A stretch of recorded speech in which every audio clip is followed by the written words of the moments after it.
பிரியமானவர்களே, இன்றைக்கு நாம் பெற்றோர்களாக இருக்கிறோம். நம்முடைய வாழ்க்கையை நம்முடைய பிள்ளைகள் மிகவும் கவனித்து கொண்டே இருக்கிறார்கள். ஒருவேளை நம்ம இப்படி சொல்லலாம், எனக்கு அந்த விதமான கெட்ட பழக்கம்லாம் இல்லை என்று சொல்லி. சகோதரர்கள் இப்படி சொல்லலாம், இது கணவன்மார்களுக்கு மட்டும்தான் என்று சொல்லி நீங்கள் எண்ணிக்கொள்ளலாம். அப்படி அல்ல. ஒரு தாயும் ஒரு தகப்பனும் பிள்ளைகளுக்கு முன்மாதிரிகளாக இருக்க வேண்டும். ஒரு கணவனானவன் தன் மனைவியின் இடத்துல அன்பாய் பேசக்கூடியவனும் மரியாதையோடு நடத்தக்கூடியவனாக இருக்க வேண்டும். தன் மனைவியை பெயர் சொல்லியோ அல்லது செல்லமாகவோ கூப்பிடலாம் ஒழிய மற்றபடி தரை குறைவாக கெட்ட வார்த்தைகளினாலும் மரியாதை குறைவாகவும் ஒரு கணவன் பேசுவான் என்று சொன்னால் அதை பார்க்கிற பிள்ளைகள் அதை அவருடைய எதிர்காலங்களிலே அவ்விதமான வார்த்தைகளை சொல்லி அவர்களும் அவருடைய மனைவியை பேசுவார்கள்.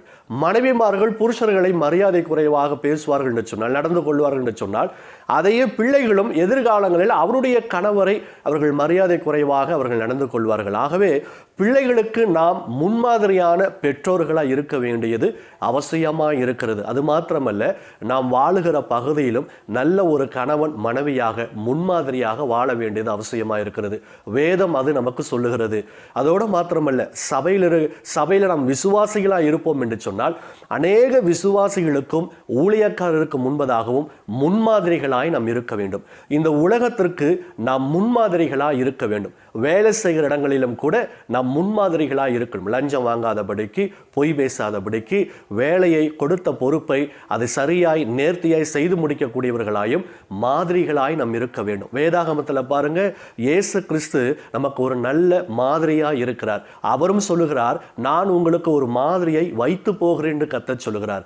ஆகவே நம்முடைய வாழ்க்கையிலே நாம் அநேகருக்கு முன்மாதிரிகளாய் இருப்போம் என்று சொன்னால், இனி வரக்கூடிய எல்லா விதமான பிள்ளைகளும் சந்ததிகளும் நம்முடைய மாதிரிகளை கண்டு அவர்களும் நற்சாட்சி உள்ள ஒரு வாழ்க்கை வாழ முடியும். ஆகவே பிரியமானவர்களே, இன்றைக்கு வேதம் நமக்கு சொல்லிக் கொடுத்திருக்கிறது, நீங்கள் முன்மாதிரியாக இருங்கள் என்று சொல்லி. ஆகவே நம் கண்களை மூடி ஜெபிக்கலாமா? அன்புள்ள தகப்பனே, இன்றைக்கு நீர் எங்களோடு பேசியிருக்கிறீரப்பா.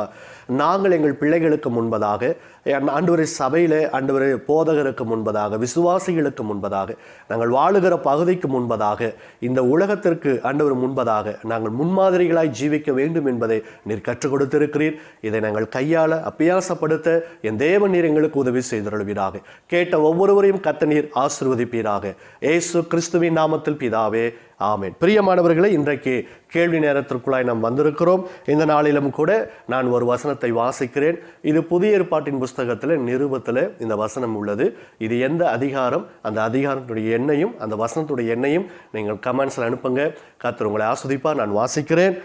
உன் இளமையை குறித்து ஒருவனும் உன்னை அசட்டை பண்ணாதபடிக்கு நீ வார்த்தையிலும் நடக்கையிலும் அன்பிலும் ஆவியிலும் விசுவாசத்திலும் கற்பிலும் விசுவாசிகளுக்கு மாதிரியா இரு.